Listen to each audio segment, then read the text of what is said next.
Good evening to all of you and welcome back to my online classes. I am doctor Ashok Yadav और हम बात कर रहे हैं माइक्रोबायोलॉजी के विषय में। प्रीवियस वीडियो सेगमेंट्स में हम लोगों ने माइक्रोबायोलॉजी से रिलेटेड वायरस के अंतर्गत हम लोगों ने वायरस के बहुत सारे इंपॉर्टेंट एस्पेक्ट को देख लिया था, जिसमें हम लोगों ने वायरस को देखा कि वायरस कितने प्रकार के होते हैं, वायरस के क्लासिफिकेशन को देखा, वायरस के मॉर्फोलॉजिकल स्ट्रक्चर को देखा। साथ ही साथ हम लोगों ने यह भी देखा कि वायरल रेप्लिकेशन कैसे होता है, किस प्रकार से वायरस अपनी संख्या बढ़ाता है। तो इन सब के विषय में बच्चों हम लोगों ने बहुत अच्छे से देख लिया है। आज आइए वीडियो सेगमेंट की इस इंपॉर्टेंट कड़ी में हम लोग बात करेंगे कुछ ऐसे वायरस डिजीज़ के विषय में, कुछ ऐसे वायरल डिजीज़ जो इस दुनिया में तबाही मचा दिए हैं, है ना। तो वायरस डिजीज जो होता है बच्चों, ये क्या होता है, it is so much fatal होता है, ये बहुत ही खतरनाक होता है, जिसकी वजह से पेशेंट की जान चली जाती है। तो आज इस वीडियो सेगमेंट्स में जो हम लोग जिस वायरल डिजीज की बात करेंगे वो है पोलियोमिलाइटिस, जिसको हम पोलियो के नाम से जानते हैं, है ना। इसको हम इन्फेंटाइल पैरालिसिस भी कहते हैं, क्योंकि बच्चों ये जो होता है ये सबसे ज़्यादा, अगर हम इफेक्टिवली देखें, सबसे ज़्यादा इफेक्टिवली ये जो प्रभावित करता है वो लगभग 5 साल के बच्चों से ऊपर, अर्थात कुल मिला के जो इन्फेंटाइल एज के बच्चे होते हैं 5 साल तक के बच्चों को ये ज़्यादा प्रभावित करता है ना बच्चों। वैसे प्रभावित तो ये हर एक के एज उम्र के, हर एक के एज ग्रुप के लोगों को प्रभावित कर सकता है, लेकिन अगर मोर इफेक्टिवली देखा जाए, अगर सबसे ज़्यादा ये प्रभावित करता है किसी को, तो 5 साल के बच्चों को ये ज़्यादा प्रभावित करता है। तो आइए हम बात करते हैं इस बीमारी के विषय में। This is one of the smallest known virus which diameter is about 27 to 30 nanometre. ये क्या होता है बच्चों, ये एक सबसे छोटा वायरस होता है, सबसे स्मॉलेस्ट। अगर हम ये देखें तो पोलियो का जो वायरस होता है इसका डायमीटर होता है 27 से 30 नैनोमीटर, अर्थात इसका जो डायमीटर अगर हम देखें तो इट इज़ स्मॉलेस्ट वायरस होता है, छोटा वायरस होता है। अगर हम और वायरस की अपेक्षा देखें तो कंपेरेटिवली ये क्या होता है, स्मॉलेस्ट होता है, जिसका डायमीटर 27 से 30 नैनोमीटर देखने को मिलता है। It has single stranded RNA with an icosahedral capsid, very most important बच्चों। It has single stranded RNA with an icosahedral capsid. अगर हम इसके मार्फोलॉजिकल स्ट्रक्चर को देखें तो इसका जो मार्फोलॉजी होता है बच्चों वो कैसा होता है, आइकोसा हेड्रल होता है। कैसा होता है, आइकोसा हेड्रल होता है। इसका जो कैप्सिड होता है वो आइकोसा हेड्रल होता है, और इसमें जो जेनेटिक मटेरियल होता है वो सिंगल स्ट्रैंडेड आरएनए होता है। क्या होता है, single stranded RNA as the genetic material. और इसका अगर हम ये देखें तो कैप्सिड कैसा होता है, आइकोसा हेड्रल देखने को मिलता है। जैसा कि आप फिगर जो देख रहे हैं बच्चों, ये फिगर किसका है, ये पोलियो वायरस है, अर्थात ये पोलियो का वायरस है। जो आपके सामने जो इंटरफेस हो रहा है इसका शेप कैसा होता है, आइकोसा हेड्रल कैप्सिड देखने को मिलता है। जैसा कि मैंने बताया बच्चों को वायरस में क्या होता है, अर्थात बहुत सारे कैप्सोमियर का बना हुआ एक हेलिकल फॉर्म होता है जिसको हम कैप्सिड कहते हैं। It is a type of the proteins part. और इसके अंदर क्या होता है कि जेनेटिक मटेरियल न्यूक्लिक एसिड का बना हुआ डीएनए या आरएनए होता है। कुछ वायरसेस ऐसे होते हैं जिसमें इन्वेलपन देखने को मिलता है, स्पाइक्स होती हैं। तो ये जो आप फिगर देख रहे हैं ये किसका फिगर है, ये पोलियो वायरस का फिगर है। It multiplies rapidly in nerve cells, producing over 10,000 new particles during a single cycle of about 6 hours। अगर हम इसका मल्टीप्लिकेशन देखें बच्चों, अर्थात इसमें जो संतान बढ़ाने की प्रवृत्ति होती है, टेंडेंसी होती है, तो सबसे ज़्यादा इसका जो मल्टीप्लिकेशन होता है वो कहाँ होता है, नर्व सेल्स में होता है। बहुत तेज नर्व सेल के अंदर ये बहुत तेज़ी से मल्टीप्लाई करता है, बहुत तेज़ी से अपना संख्या बढ़ाता है। और जो कितना बढ़ा देता है, producing over 10,000 new particles during a single cycle of about 6 hours. अर्थात 6 घंटे के अंदर हम देखें तो 6 घंटे में एक सिंगल साइकिल के द्वारा ये लगभग 10,000 से अधिक न्यू पोलियो वायरस बना देता है ना। तो अगर इसका हम मल्टीप्लिकेशन देखें तो सबसे ज़्यादा मल्टीप्लिकेशन इसका नर्व सेल्स में देखने को मिलता है, क्योंकि बच्चों ये नर्वस सिस्टम को प्रभावित करता है, हमारे स्पाइनल कार्ड को प्रभावित करता है, जिसकी वजह से हमारा होल बॉडी क्या होता है, पैरालाइज हो जाता है ना। स्केलेटल मसल्स को प्रभावित करता है, हमारी मांसपेशियों में पैरालिसिस क्रिएट कर देता है, पालिश मार देता है, जिसकी वजह से मांसपेशियाँ क्या होती हैं, स्टिफ हो जाती हैं, जिसकी वजह से मांसपेशियाँ अपना काम करना बंद कर देती हैं, पैरालाइज हो जाती हैं।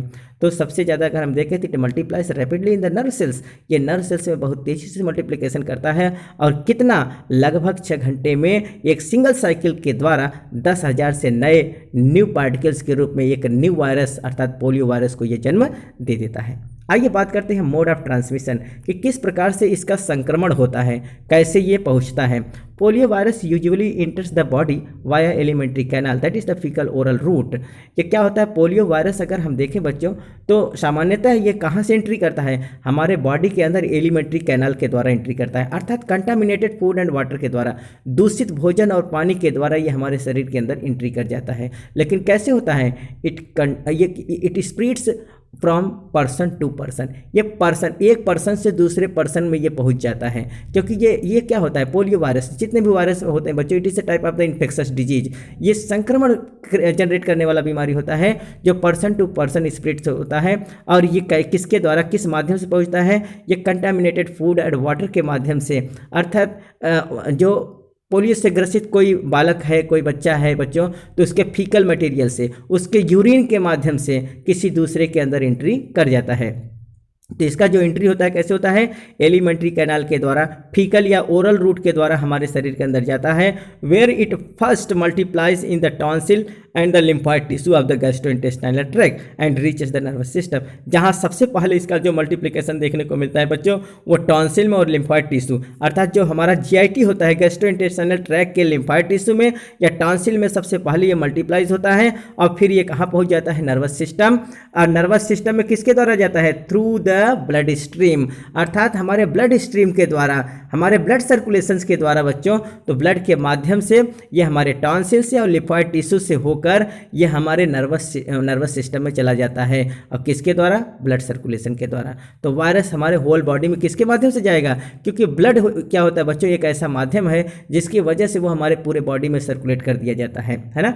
ये बच्चों जो आप फिगर देख रहे हैं, जो इंटरफेस हो रहा है, ये एक ऐसा बालक है जो पोलियो से ग्रसित है। इसके अंदर क्या है, पोलियो का वायरस है, जिसकी वजह से इसका होल बॉडी क्या हो गया, पैरालाइज हो गया। जैसे आप देख रहे हैं इसके आर्म्स पैरालाइज हो गए हैं, इसके लेग्स पैरालाइज हो गए हैं। देखिए गर्दन एक तरफ से ट्विस्टिंग है, अर्थात गर्दन में स्टिफनेस आ जाता है, जिसकी वजह से गर्दन हिल डुल नहीं पाता है। तो गर्दन जो हमारा ट्रंक होता है या नेक होता है बच्चों, यहाँ स्टिफनेस हो जाता है क्योंकि यहाँ पैरालिसिस हो जाता है। हमारे आर्म्स जो होते हैं, दोनों आर्म्स, दोनों लेग्स, ये सब पैरालाइज हो जाते हैं। टोटल होल स्केलेटल मसल्स क्या होता है बच्चों, पैरालाइज हो जाता है, अर्थात बच्चा चलने फिरने में, बोलने में, सब में असमर्थ हो जाता है, वो चल नहीं पाता, एक असहाय बालक बन जाता है ना। न तो स्वयं से उठ के वो खाना खा पाएगा, न तो स्वयं से बोल पाता है, मतलब कुल मिला के उसकी जीवन क्या होती है बच्चों, बदतर बन जाती है।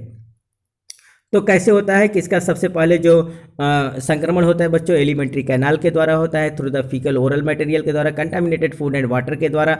वहाँ से वो हमारे जीआईटी गैस्ट्रोइंटेस्टाइनल ट्रैक्ट में पहुँचता है, जहाँ टॉन्सिल और लिम्फॉइड टिश्यू में बहुत तेज़ी से मल्टीप्लिकेशन करता है और फिर हमारे ब्लड स्ट्रीम्स के द्वारा, हमारे ब्लड सर्कुलेशन के द्वारा हमारे नर्वस सिस्टम में एंट्री कर जाता है।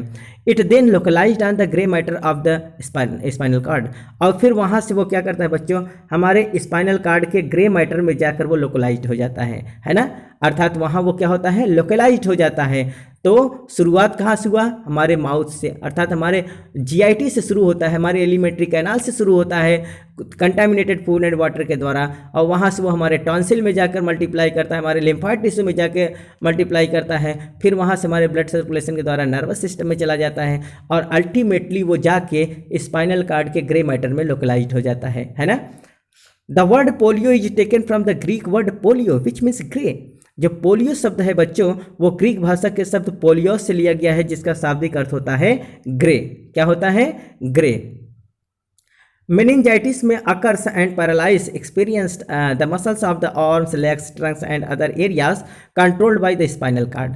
ये जो मेनिंजाइटिस होता है बच्चों में अकर्स पैरालिसिस, जो पैरालिसिस के वजह से जो होता है बच्चों, वो मेनिंजाइटिस की प्रॉब्लम हो जाती है। मेनिंजाइटिस क्या है बच्चों, मेनिंजाइटिस ये होता है जो हमारा ब्रेन और स्पाइनल कार्ड होता है, इसको कवर करने के लिए 3 लेयर होते हैं, ड्यूरामेटर, पायामेटर एंड अरेक्नोइड। ये जो तीनों लेयर होते हैं बच्चों, इनको हम मेनिंजीज कहते हैं। तो इस लेयर में जब किसी प्रकार का संक्रमण हो जाता है, चाहे वायरल संक्रमण हो जाए, चाहे बैक्टीरियल इन्फेक्शन हो जाए, तो इनकी वजह से जो हमारी ये लेयर है बच्चों, वो इन्फ्लेम्ड हो जाती है, अर्थात स्वेलिंग हो जाता है, इन्फ्लेमेशन देखने को मिलता है, उसको हम मेनिंजाइटिस कहते हैं। तो इसकी वजह से, मेनिंजाइटिस की वजह से क्या होता है बच्चों, हमारा ब्रेन और स्पाइनल कार्ड दोनों प्रभावित हो जाता है ना। तो वही कहा गया है, मेनिंजाइटिस में occurs and paralysis experience the muscles of the, अर्थात मेनिंजाइटिस हो जाता है जिसकी वजह से पैरालिसिस देखने को मिलता है, पालिश देखने को मिलेगा कहाँ, मसल्स ऑफ द आर्म्स, अर्थात हमारे हाथ की मांसपेशियां क्या हो जाएंगी, पैरालाइज हो जाएंगी। लेग्स पैरालाइज हो जाता है, ट्रंक हमारा गर्दन जो नेक होता है बच्चों ये पैरालाइज हो जाता है। And other area controlled by the spinal cord, और कुछ और भी एरिया पैरालाइज हो जाती हैं जो स्पाइनल कार्ड के द्वारा कंट्रोल्ड होती हैं। अर्थात स्पाइनल कार्ड से कंट्रोल्ड होने वाली वो सभी एरिया पैरालाइज हो जाती है। हमारा गर्दन स्टिफ हो जाता है, पैरालाइज हो जाता है, हमारा आर्म पैरालाइज हो जाता है, लेग्स पैरालाइज हो जाता है। क्यों? Due to the paralysis of the meninges, meninges में पैरालिसिस होने के कारण। This condition is often called as the aseptic meningitis, और इस कंडीशन को हम क्या कहते हैं, एसेटिक मेनिंजाइटिस कहते हैं, है ना। The most serious form of the polio is bulbar polio, in which virus infect the stem of the brain known as the medulla. The nerves of the upper torso are affected. जो सबसे serious, सबसे dangerous form होता है polio का बच्चों, उसको हम bulbar polio कहते हैं। क्या कहते हैं? Bulbar polio is the most effective, that is the serious form of the polio, जो किसको प्रभावित करता है, हमारे ब्रेन स्टेम को प्रभावित करता है, सच एज द मेडुला, अर्थात हमारे मेडुला ऑब्लांगेटा को प्रभावित करता है, हमारे ब्रेन स्टेम को प्रभावित कर देता है, जिसकी वजह से अपर टार्सो जो हमारा होता है बच्चों वो अफेक्टेड होता है। क्या होता है? हमारा टोटल जो जितनी भी नर्व्स हैं हमारी, चाहे वो क्रैनियल नर्व्स हो, चाहे वो स्पाइनल नर्व्स हो, सब पैरालाइज हो जाती हैं, जिसकी वजह से हमारा फेशियल पैरालिसिस भी देखने को मिलता है, होल बॉडी पैरालाइज हो जाता है। तो क्या होता है बच्चों, बल्बर पोलियो में क्या होता है, स्वॉलोइंग बिकम्स डिफिकल्ट। जब बल्बर पोलियो हो जाएगा बच्चों, जिसमें हमारा मेडुला ऑब्लांगेटा प्रभावित हो जाता है, हमारा स्पाइनल कॉर्ड प्रभावित हो जाता है, तो इसमें क्या होता है, स्वॉलोइंग बिकम्स डिफिकल्ट, हमको कोई भी चीज़ निगलने में परेशानी होती है, अर्थात हम ठीक से खा पी नहीं पाएंगे। क्यों? क्योंकि हमारी मांसपेशियां अफेक्ट, कुल मिला के जब हमारा ब्रेन ही इफेक्टेड हो गया तो हमारे जो मोटर न्यूरॉन्स है बच्चों, जो सेंसरी नर्व्स हैं, वो सब प्रभावित हो जाते हैं, सब अफेक्टेड हो जाते हैं, सब पैरालाइज हो जाती हैं। तो इसमें क्या होता है, स्वॉलोइंग बिकम्स डिफिकल्ट, अर्थात किसी चीज़ को निगलना बहुत मुश्किल हो जाता है। And paralysis occurs in the tongue, और पालिश कहाँ हो जाता है, हमारे जीभ में पैरालिसिस हो जाता है। फेशियल मसल्स पैरालाइज हो जाता है, हमारे जो फेस के मसल्स हैं मुंह वाले वो सब पैरालाइज हो जाए। And neck also paralyse become the stiffness, हमारी गर्दन जो होती है बच्चों ये भी स्टिफ हो जाती है, ये भी पैरालाइज हो जाती है। तो ये बल्बर पोलियो हो जाने से बच्चों न तो पेशेंट ठीक से बोल पाएगा, और न तो वो अपने गर्दन को घुमा पाएगा, न तो वो चल पाएगा। तो कुल मिला के जब हमारा जीभ ही पैरालाइज हो गया बच्चों, तो हम ठीक ढंग से बोल भी नहीं पाएंगे। तो अगर कोई वो बालक अगर बोलेगा बच्चों, तो आवाज़ बिल्कुल लड़खड़ाती रहेगी। फेशियल अगर उसके चेहरा भी देखेंगे तो क्या हो जाएगा, बिल्कुल वो चेहरा जो होता है बच्चों वो एक तरफ टेढ़ा मेढ़ा हो जाता है ना, तो फेशियल पैरालिसिस हो जाता है ना। तो नेक, गर्दन भी मैंने अभी फिगर में दिखाया कि गर्दन क्या होता है, हो जाता है वो स्टिफनेस हो जाता है, एक तरफ झुक जाता है, ट्विस्ट कर जाता है, और वो हिल डुल नहीं पाता है। आइए साइन एंड सिम्टम्स की बात करते हैं कि पोलियो से ग्रसित जो बच्चा होगा, जो बालक होगा, उसमें क्या सिम्टम्स देखने को मिलेंगे, क्या लक्षण आते हैं। Inflammation of the nervous system, सबसे पहले क्या होता है बच्चों, कुछ जो नर्वस सिस्टम है, क्योंकि बच्चों पालिश जो होता है, पोलियो वायरस जो होता है हमारे तंत्रिकाओं को ही प्रभावित करता है, हमारे नर्वस टिश्यू को, हमारे नर्व सेल्स को क्या होता है, पैरालाइज कर देता है, जिसकी वजह से मोटर और सेंसरी न्यूरॉन्स काम करना बंद कर देते हैं, और किसी प्रकार का कोई मूवमेंट नहीं हो पाता है। स्केलेटल मसल्स हमारा डैमेज हो जाता है, तो मूवमेंट नहीं हो पाता है, अर्थात रेंज ऑफ मोशन लॉस हो जाता है, खत्म हो जाता है। वो किसी भी प्रकार से, मतलब कुल मिला के वो बच्चा अपंग बन जाता है, असहाय बन जाता है, निरीह बन जाता है ना। तो inflammation of the nervous system, nervous system में सूजन हो जाता है, इन्फ्लेमेशन हो जाता है। Stiffness of the neck is an important sign, सबसे इंपॉर्टेंट जो लक्षण देखने को मिलेगा बच्चों, वो गर्दन में स्टिफनेस हो जाता है, अर्थात गर्दन इधर उधर हिल डुल नहीं सकता है, बिल्कुल स्टिफ हो जाएगा। Paralysis start following the weakness of the particular skeletal muscles, जो पैरालिसिस होता है, जो बच्चों स्टार्ट होता है, वो सबसे पहले स्केलेटल मसल्स वीक बन जाता है, कमजोर हो जाते हैं, अर्थात एट्रॉफी हो जाएगी। जितनी भी हमारी मांसपेशियां बच्चों वो सूखने लगती हैं, उसको मस्कुलर डिस्ट्रॉफी या एट्रॉफी कहते हैं। तो मस्कुलर एट्रॉफी देखने को मिलेगा, मस्कुलर डिस्ट्रॉफी देखने को मिलेगा। हमारी जितनी भी मांसपेशियां हैं वो सब बिल्कुल क्या हो जाए, सूख जाती हैं, जिसकी वजह से हाथ पैर बिल्कुल पतले पतले हो जाते हैं, है ना। क्यों हो जाता है? क्योंकि पालिश मार जाता है, पैरालिसिस हो जाता है, जिसकी वजह से मांसपेशियां हमारी क्या हो जाती हैं, वीकनेस में आ जाती हैं, वीक हो जाती हैं, और वो मसल्स डिस्ट्रॉफी हो जाता है ना। आगे अगर हम देखें बच्चों, the attack of the paralysis begins with, अगर पैरालिसिस का अटैक आता है, सबसे पहले अगर पैरालिसिस का अटैक हो रहा है तो क्या सिम्टम्स आपको देखने को मिलेंगे। हाई फीवर, बुखार बहुत तेजी से रहेगा, हर समय फीवर बना रहेगा। हेडक, सर में दर्द रहेगा।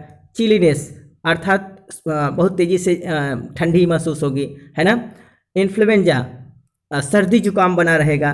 नाजिया, है ना, अर्थात जी मिचलाता रहेगा, वोमिटिंग, उल्टी जैसा होगा, उल्टी होगी, साथ में और क्या होगा, इंटेस्टाइनल क्रैम्प, हमारी जो आंत है बच्चों, आंत में क्या होगा, उसमें क्रैम्प होगा, बहुत तेजी से दर्द होगा, ऐठन का स्पास्मेटिक में स्पास्मोडिक पेन होगा। कैसा पेन होगा, अकड़न, मतलब बिल्कुल अकड़न, ऐठन दर्द, जिसको दर्द कहते हैं उसको हम क्या कहते हैं, स्टिफनेस, वो सॉरी क्या कहते हैं, that is the intestinal cramp, उसको हम स्पास्म कहते हैं। तो बहुत ज़्यादा से मस्कुलर स्पास्म देखने को मिलेगा, है ना, स्पास्मोडिक पेन होगा, pain all over the body, और पूरे बॉडी में दर्द होगा, हर एक पूरे बॉडी में। जब बच्चों पोलियो का अटैक होने वाला होगा, जब पोलियो वायरस हमारे शरीर के अंदर एंट्री करता है, तो उस समय ये सब सिम्टम्स आपको देखने को मिलेगा। ये देखिए, ये बच्चा जो है बच्चों, इसका अगर हम बॉडी पॉस्चर देखें, इसका गेट देखें, तो देखिए ये बच्चा क्या है, इसकी जो मांसपेशियां है देखिए बच्चों सूख गई हैं, हाथ पैर क्या हो गए, पतले पतले हो गए हैं ना, क्यों, क्योंकि ये मसल्स डिस्ट्रॉफी हो गया है। तो इसकी वजह से क्या होगा, बच्चा जो है बच्चों, इसकी जो मांसपेशियां हैं, जो स्केलेटल मसल्स है, वो टोटल पैरालाइज हो जाता है, तो ये ठीक से चल फिर नहीं पाता है ना, क्यों, क्योंकि पूर्ण रूप से ये पैरालाइज हो चुका है। आइए बात करते हैं इसका प्रिवेंशन क्या है, प्रिवेंशन एंड ट्रीटमेंट, इसका क्या बचाव है और क्या इसका उपचार है। There must be an adequate arrangement of the proper disposal of the urine and faeces of the patient because they contains the polio virus. अगर बच्चों कोई पोलियो से ग्रसित बच्चा हो जाता है, तो हमको एक एडिक्वेट अरेंजमेंट करना चाहिए, एक ऐसा व्यवस्था करना चाहिए, एक ऐसा एडिक्वेट मैनेजमेंट करना चाहिए। क्या करना चाहिए कि उस बच्चे का, अर्थात पोलियो से ग्रसित जो बच्चा, उसके यूरिन और फीसेस को, उसके एक्सक्रीटा को, उसके मल को और यूरिन को प्रॉपरली गड्ढे में क्या कर देना चाहिए, ढक देना चाहिए। अर्थात गड्ढा खोद कर एक ऐसा गड्ढा बनाएं जिसमें उसके यूरिन को और उसके फीसेस को उसी में ढक देना चाहिए। क्यों, because they contains polio virus, क्योंकि उसके एक्सक्रीटा में, उसके यूरिन में पोलियो के वायरस होते हैं, जो क्या होते हैं, एक्सटर्नल इन्वायरमेंट में चारों तरफ फैल जाएंगे और ये एक पर्सन से किसी दूसरे पर्सन में कंटामिनेट कर जाएंगे, किसी दूसरे पर्सन के अंदर इनकॉर्पोरेट हो जाएंगे, चले जाएंगे। इसलिए हमको एक एडिक्वेट मैनेजमेंट करना चाहिए, एक एडिक्वेट अरेंजमेंट करना चाहिए। क्या, कि उसको हमको प्रॉपरली डिस्पोजल करना चाहिए, है ना, उसके एक्सक्रीटा को, उसके यूरिन को ढक देना चाहिए, जिससे वो इन्वायरमेंट में किसी दूसरे के अंदर इनकॉर्पोरेट न कर पाए और वो वहाँ क्या करने पाए, कोई दूसरा इससे संक्रमित न होने पाए। अगला क्या उपाय होना चाहिए बच्चों, प्रिकॉशन ही इसका उपाय है बच्चों। There is no permanent cure and treatment, तो इसका कोई परमानेंट क्योर एंड ट्रीटमेंट नहीं है, केवल और केवल precaution is only the type of the treatment, केवल इसका बचाव ही एक इलाज है। Over crowding of the children in school, playground and cinema halls should be avoided. अर्थात अगर कोई बच्चा पोलियो से ग्रसित है बच्चों, तो उसको बिल्कुल ओवर क्राउडिंग जगह, अर्थात जहाँ भीड़ भाड़ है वहाँ न ले जाएं, स्कूल में न ले जाएं, प्लेग्राउंड में न ले जाएं, सिनेमा हॉल्स में न ले जाएं। क्यों, क्योंकि उस बच्चे के द्वारा और बच्चे प्रभावित हो सकते हैं। तो ऐसे स्थान पर उसको रोकना चाहिए, उसको केवल और केवल एक सुरक्षित स्थान पर रखना चाहिए। क्यों, क्योंकि बच्चों ये बिल्कुल क्या है, एक कंटाजियस प्रॉब्लम्स है, पर्सन टू पर्सन ये क्या होता है, इन्फेक्ट होता है, पर्सन टू पर्सन इसका कंटामिनेशन होता है, इसलिए इन सब चीज़ों से बचना चाहिए। Polio vaccine is safe and effective, इसमें पोलियो वैक्सीन जो होता है बच्चों, ये क्या है, सेफ है, अर्थात ये सुरक्षित है और प्रभावकारी भी है, इफेक्टिव भी है ना। तो हमको क्या करना चाहिए, पोलियो वैक्सीन लगवाना चाहिए। क्यों, क्योंकि मैंने बताया कि इसका कोई परमानेंट चिकित्सा नहीं है, कोई परमानेंट इलाज नहीं है, केवल और केवल इसका प्रिकॉशन और वैक्सीनेशन ही इसका इलाज है। The first polio vaccine was prepared by the Jonas Salk. जो पोलियो वैक्सीन है बस उसको सबसे पहले किसने तैयार किया, जोनास साल्क साहब ने इसको तैयार किया। The killed virus is called as the Salk vaccine, चूँकि इसको जोनास साल्क ने तैयार किया था, इसलिए इस वैक्सीन को हम साल्क वैक्सीन, कौन सा वैक्सीन, इसमें हम लोग क्या करते हैं बच्चों कि एक किल्ड वायरस को, जिसको हम मरा हुआ वायरस, अर्थात मरे हुए पोलियो वायरस को हम लोग क्या करते हैं, किसी पर्सन के अंदर, जिसको हम वैक्सीन कर मतलब जो पर्सन के अंदर हम क्या करते हैं, इंजेक्ट कराते हैं, तो उसको जो मरा हुआ पोलियो वायरस किसी पर्सन के अंदर हमने इंजेक्ट कराया बच्चों, अर्थात उसको हम साल्क वैक्सीन कहते हैं। मरा हुआ पोलियो वायरस जब हम किसी पेशेंट के अंदर वैक्सीन के रूप में इंसर्ट करते हैं, उसको इंजेक्ट करते हैं बच्चों, तो उसको हम एंटीजन कहते हैं। तो जब हम एंटीजन को अंदर एंट्री करा देते हैं बच्चों, तो नेचर ने हमारे शरीर के अंदर एक बहुत ही स्ट्रॉन्ग सोल्जर तैयार किया है, सैनिक दिया है, जिसको हम इम्यून सेल्स कहते हैं। तो हमारे अंदर इम्यून सिस्टम पाया जाता है जब हम किसी एंटीजन को ऐसे साल्क वैक्सीन या वैक्सीन के माध्यम से हम चढ़ाते हैं बच्चों या लगाते हैं, तो हमारा शरीर, जो हमारा इम्यून सिस्टम, वो खुद ही रिस्पॉन्ड हो जाता है और वो एंटीबॉडी तैयार कर देता है, अर्थात उस एंटीजन के लिए एंटीबॉडी तैयार कर देता है। और वो फर्दर लाइफ में अगर कोई पोलियो वायरस आएगा तो उसको क्या करेगा, वो बिल्कुल डिसइंफेक्टेंट कर देगा, उसको मार डालेगा, है ना। तो वही कहा गया है कि जोनास साल्क ने सबसे पहले इस वैक्सीन को तैयार किया था, और जो किल्ड वैक्सीन, जो किल्ड वायरस, जो किल्ड पोलियो वायरस उन्होंने तैयार किया था, उस वायरस को हम साल्क वैक्सीन कहते हैं। और जब इस साल्क वैक्सीन को हम किसी पर्सन के अंदर इंजेक्ट करते हैं तो उसके अगेंस्ट हमारा बॉडी खुद ही इम्यूनिटी डेवलप करता है, अर्थात एक एंटीबॉडी तैयार कर लेता है। Jonas Salk is called as the father of polio vaccine. Jonas Salk ने सबसे पहले इस वैक्सीन को तैयार किया था, इसलिए उनको हम क्या कहते हैं, फादर ऑफ पोलियो वैक्सीन कहते हैं, है ना। Sabin et al prepared an oral vaccine known as the OPV। Sabin et al, Sabin इत्यादि, अर्थात साबिन के साथ उनके और भी साथी लोग थे, उनके और भी कलीग्स थे, उन लोगों ने सबसे पहले ओरल वैक्सीन को तैयार किया। किसको, अर्थात 2 बूंद जिंदगी की, जैसा कि जो हमारे अमिताभ बच्चन साहब हैं वो क्या करते हैं, एडवर्टाइज में बोलते हैं ना कि 2 बूंद जिंदगी की, अर्थात 2 बूंद जिंदगी का मतलब जो होता है ओरल वैक्सीन, पोलियो का जो ओरल वैक्सीन तैयार किया गया बच्चों, उसको सबीन साहब ने तैयार किया। और ये जो रिजोल्यूशन है, जो ये क्रांति है बच्चों, ये 1988 में शुरू हुई। किसके द्वारा, अर्थात 1988 में सबसे पहले 2 बूंद जिंदगी अर्थात पोलियो वैक्सीन को प्रिपेयर किया गया। और इसको किसने तैयार किया, सबीना एट आल ने। और इस ओरल वैक्सीन को क्या कहा गया, OPV, that is the oral polio vaccine, जैसा कि आप देख रहे हैं पल्स पोलियो अभियान। तो बच्चों अब इस समय हमारा भारतवर्ष पूर्ण रूप से सुरक्षित है, किससे, पोलियो से, क्योंकि टोटली इरेडिकेट कर दिया गया है।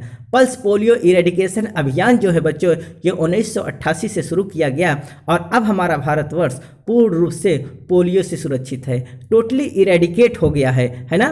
तो ऐसा जो है बच्चों, तो आज हम लोगों ने ये देखा कि पोलियो वायरस जो एक बहुत ही इफेक्टिव, बहुत ही खतरनाक, बहुत ही फेटल है, वो क्या है बच्चों, उसके विषय में हम लोगों ने आज बहुत अच्छे से देखा, बहुत अच्छे से जाना। उम्मीद है बच्चों आज का वीडियो सेगमेंट्स आपके लिए बहुत उपयोगी रहा होगा, बहुत अच्छे से समझ में आया होगा बच्चों। अगर बच्चों ये हमारा वीडियो आप लोगों के लिए ज़्यादा उपयोगी हो, अच्छे से समझ में आया हो, तो ज़्यादा से ज़्यादा हमारे चैनल को सब्सक्राइब करें, लाइक करें, शेयर करें अपने यार दोस्तों में, जिससे उनकी भी तैयारी सुचारू रूप से चल सकते।